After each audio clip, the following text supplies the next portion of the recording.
Salut Bissome, bonjour les rôlistes, je suis Beast, ou plutôt Sébastien, et aujourd'hui, j'enregistre un samedi, et donc je vais répondre aux questions habituelles du samedi que j'ai pu voir passer sur Facebook, bizarrement. Les deux qui donnent ces questions le font généralement par Facebook, à savoir Coup Critique, qui a reposé une question du samedi, comme tous les samedis depuis un petit moment, et le rôliste, qui eux aussi ont apparemment commencé à poser des questions aux gens qui lisent leur page. Je vais commencer par la question du samedi de Coup Critique, c'est-à-dire quel élément d'un univers maison peut attirer votre attention, sa complexité, sa simplicité, sa géopolitique, son réalisme, autre. Alors, c'est simple. Je vais vous parler de l'univers que je suis en train de créer, Silbertal, et qu'est-ce qui, moi, me donne envie de continuer à explorer, continuer à travailler là-dessus. C'est simple, c'est le thème principal, et c'est l'histoire que je raconte. Et ça va être pareil, en fait, pour n'importe quel autre univers maison. C'est vraiment ça. La complexité, la simplicité, alors que ce soit mécanique ou de l'histoire, m'importe peu, il faut qu'elle m'intéresse. Elle peut être complexe, elle peut être simple, ça n'a pas d'importance. Il faut que je sois engagé dans l'histoire.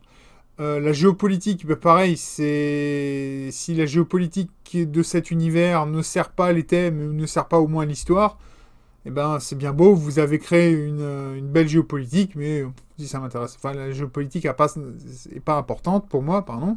C'est ce qui vient derrière, c'est-à-dire l'histoire et le thème. Le genre, je m'en fiche un peu, ça peut être du medfan, ça peut être du contemporain, ça peut être de la science-fiction, ça peut même être un truc complètement différent, ça n'a pas beaucoup d'importance. Ce qui doit m'intéresser, c'est le thème, c'est l'histoire. Et je pense que c'est le cas pour à peu près tout le monde. En tout cas, moi, je sais que je crée mon univers Silbertal pour cette raison, c'est parce que l'histoire que je suis en train de développer m'intéresse, les thèmes aussi, et donc je continue à les explorer. Le jour où j'aurai plus beaucoup d'intérêt sur cette histoire ou sur ce thème, soit je changerai l'histoire, ou j'en referai une nouvelle, je repartirai sur une nouvelle histoire, soit je changerai d'univers. Alors je sais qu'en tant que créateur d'un univers, c'est hyper frustrant, surtout si vous avez mis 5-10 ans dessus et que vous avez déjà fait 2-3 campagnes dedans. Entendre quelqu'un dire c'est du très très bon travail, ce que tu as fait, ça m'intéresse juste pas. Ouais, je comprends que ça pourrait être frustrant.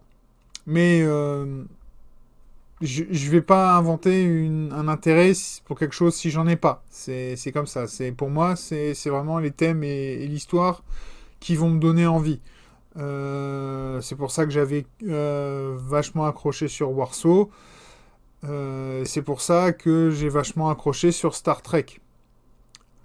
Je suis pas forcément très fan du système qui est derrière Star Trek Adventure, mais par contre, l'univers de Star Trek me passionne et dès que je peux lancer une partie, je vais être content de pouvoir le faire.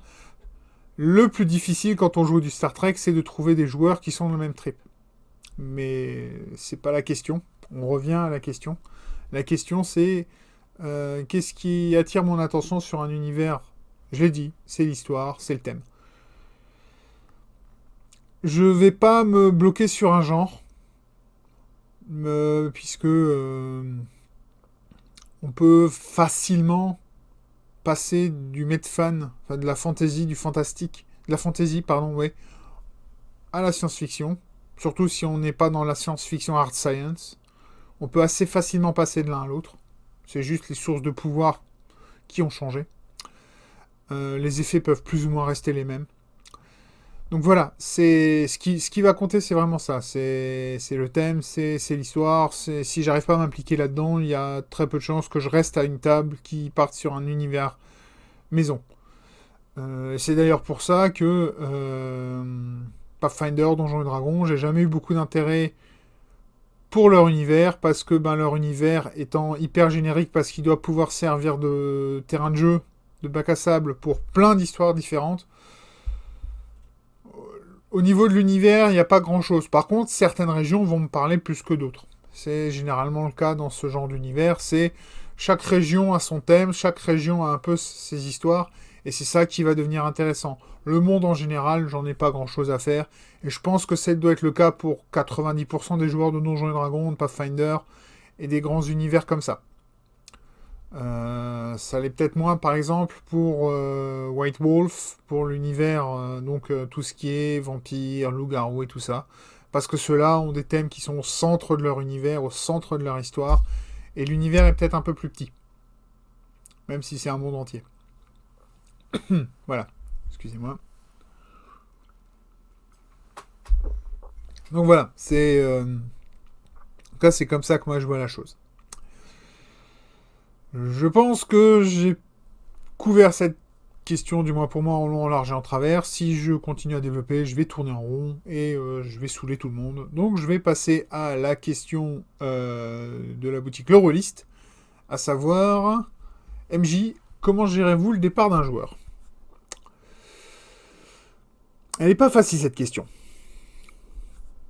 Parce que tout va dépendre de la manière dont le joueur et la raison pour laquelle le joueur quitte la table. Si le joueur quitte la table parce qu'il a plus le temps, parce que ça l'intéresse plus, ouais, pas de problème. Ciao. Enfin, on se quitte bons amis et puis il n'y a pas de problème. Si le joueur est très sympa et hyper poli, il arrivera peut-être même à me laisser une séance ou deux pour préparer la sortie, voire peut-être même pour préparer la transition sur un autre joueur. Ça, c'est super rare, parce que là, il faut vraiment des joueurs qui ont beaucoup de patience et qui continuent à jouer même quand ça les saoule. Et généralement, l'implication et la performance de joueur est forcément moindre, mais voilà. C'est pas ça que j'attends en général. Hein. Moi, ce que j'attends d'un joueur, que généralement, quand il compte quitter ma table, c'est simplement me le dire à la fin d'une séance. Dire simplement, écoute, ton jeu, il est sympa, mais j'accroche pas. Écoute, pas de souci. Si tu veux, on peut se revoir pour faire des jeux de plateau, on peut se revoir pour d'autres jeux de rôle, si ça t'intéresse, si ça t'intéresse pas. Si c'est mon style de maîtrise qui coince, salut. Parce que ça va pas changer d'un jeu à l'autre. Donc voilà. Après, si ça commence à grincer les dents ou si ça vient à pousser des gueulantes, j'ai jamais eu à foutre dehors un joueur. J'ai toujours eu des joueurs qui étaient suffisamment polis et bien élevés pour ça. Donc voilà. Le mieux que j'ai réussi à faire, c'est écurer toute une table en m'entêtant dans un truc, mais c'est comme ça qu'on apprend des fois en tant qu'MJ. C'est quand toute la table fait ouais, en fait non, c'est bon. Ouais, mais bon, voilà. Généralement, c'est comme ça que je vais le gérer. Hein. Quand un joueur me dit bon, qui veut partir, c'est con. Mais si tu t'amuses pas, je vais pas t'obliger à continuer à jouer. Hein. On fait du jeu de rôle. Il n'y a aucune obligation à continuer au-delà du moment où tu t'amuses. Si à partir d'un moment on s'amuse plus, on s'arrête. Et moi, je l'ai déjà dit, je crois que ça fait même quelques fois que je le répète. Tous les joueurs autour de la table ont pour devoir de dire ouais non c'est bon, j'en ai marre, ça m'amuse plus. Même le MJ, même le MJ. Et là c'est peut-être une autre histoire, c'est peut-être une autre discussion. Là je vais me concentrer sur les joueurs qui quittent la table. Donc voilà, c'est si un joueur quitte la table, vous vous arrangez avec votre joueur pour voir comment est-ce qu'il veut sortir son personnage de l'univers. La plupart vont vous le dire. C'est va le mettre dans un coin, qui vive sa vie, ou fais-en ce que tu veux, je m'en fous de toute façon. Voilà, c'est ça, c'est trouver une raison de sortir le personnage.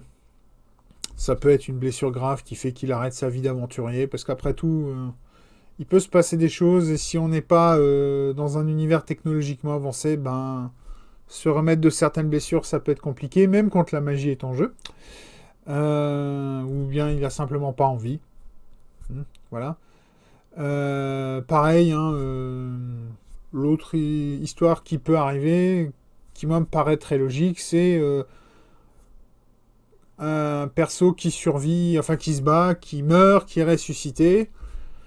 il y a une bonne chance que ben il va dire ouais, en fait, je crois que je vais arrêter les conneries ici. Hein, je viens de mourir.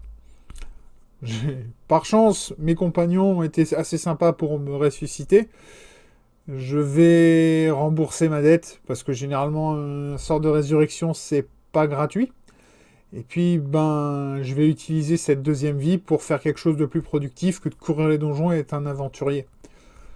C'est par exemple une sortie possible. L'autre sortie possible, c'est même si c'est plus compliqué à préparer, à travailler, c'est ben l'aventurier qui allait se poser quelque part et qui a trouvé une raison de ne plus partir. Généralement par amour. Ça marche bien aussi. Voilà. Qu'est-ce qui pourrait forcer un personnage à arrêter sa vie d'aventurier? Ouais, c'est ça. Il a eu vraiment peur. Ça lui coûte trop cher. C'est aussi une raison de s'arrêter. Le coût de la vie d'un aventurier est trop cher. Ça, c'est pas forcément une question d'argent. Hein. Ça peut être aussi un coût mental, un coût moral. Il y a plein de... La vie d'aventurier ne se paye pas qu'en or. C'est ça que je veux dire. Si c'est des investigateurs, ben, il peut simplement dire ok, celle-là, on est allé trop haut, c'est trop dangereux pour moi, je m'arrête là. Ça marche aussi. Les super-héros, c'est plus difficile de les mettre au vert parce que ben, ils perdent pas leur super-pouvoir. Quoique. Qu'est-ce qui empêche? Mais après tout, il y a bien des cas de super-héros qui ont perdu leur pouvoir, volontairement ou pas. Pourquoi pas? Donc voilà, il y a plein de raisons comme ça pour arrêter et pour sortir un perso de l'univers et de la campagne, ou bien le mettre en arrière-plan dans la campagne. Donc genre si votre équipe d'aventuriers, enfin lui quitte l'équipe d'aventuriers, pardon, et que la campagne continue, vous pouvez en faire un personnage récurrent, genre un mentor, pas forcément un mentor, mais plutôt une source d'infos ou d'aide extérieure qui peut arriver comme ça. Alors, évitez le Deus Ex Machina, ça va saouler tout le monde, mais vous pouvez en faire un informateur, vous pouvez en faire un forgeron, enfin, quelqu'un qui va fournir du matériel. Vous pouvez en faire aussi quelqu'un qui va s'occuper du transport et de la logistique. Ça peut être très sympa. Bon, ça veut dire qu'il va les suivre. Donc, pareil, faut voir. Vous pouvez le faire maire, bourgmestre, responsable d'une communauté. Et à ce moment-là, ça peut faire une encre pour vos joueurs et ça peut faire aussi un générateur d'accroche pour vos scénars. Voilà. Après, côté humain, comment gérer? Ben, j'ai dit, généralement, à part s'il y en a un qui déciderait un jour d'être suffisamment con pour en venir aux mots, voire aux mains, mais aux mains, je pense pas, mais qu'il y ait des paroles qui dépassent certaines limites, ben là, faudra mettre les gens dehors, mais pour l'instant, j'ai jamais eu besoin de le faire. Et j'espère ne jamais avoir besoin à le faire. La plupart des MJ et des joueurs que j'ai eus, on s'est quittés bons amis. On a perdu, je les ai tous perdus de vue parce que ben on avait un centre d'intérêt commun. Une fois que ce centre d'intérêt a cassé, ben on se voit plus, on se perd de vue et puis voilà, on continue notre vie de notre côté. Voilà, c'est pas grave non plus. Donc voilà. C'est sûr que c'est pas moi qui vais pouvoir vous donner plus d'infos ou plus d'insight. J'ai oublié le mot en français, mais bon. Comme ça, d'idées ou d'approches, comment gérer ça.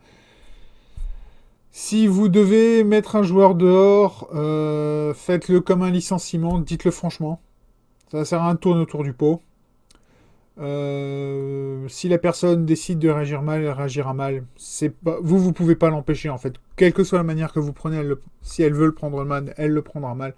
Donc allez-y franco, dites-le. Bah écoute, désolé, mais ça colle pas quoi. Tu te comportes d'une manière qui colle pas avec la manière dont on fonctionne dans ce groupe et je vais te demander de quitter le groupe. Alors c'est sûr, c'est brutal, mais si vous tournez autour du pot, ou si vous passez par la pression sociale, ou lui pourrir la vie, vous allez être juste le connard dans l'histoire. Enfin, de toute façon, quoi qu'il arrive, vous serez le connard. Mais si au moins vous êtes franc, il y a peut-être moyen de garder un peu de respect derrière. Voilà. Est-ce que j'ai couvert tous les points que je voulais couvrir sur ce sujet, qui est un sujet un peu complexe, et pas forcément non plus très agréable, mais bon, ça fait partie de la vie du MJ, et il faut apprendre à vivre avec, donc voilà. Et donc c'est sur ce point-là que je vais clore ma vidéo, et donc avant de vous quitter, je vous dis à bientôt, sur la prochaine vidéo, qui sera la vidéo que j'avais promis la dernière fois. Donc la vidéo sur un genre de jeu vidéo qui vient d'éclore. Je vais probablement l'enregistrer juste derrière celle-là. Et en attendant la prochaine vidéo, eh bien, je vous dis à tous, peace ball.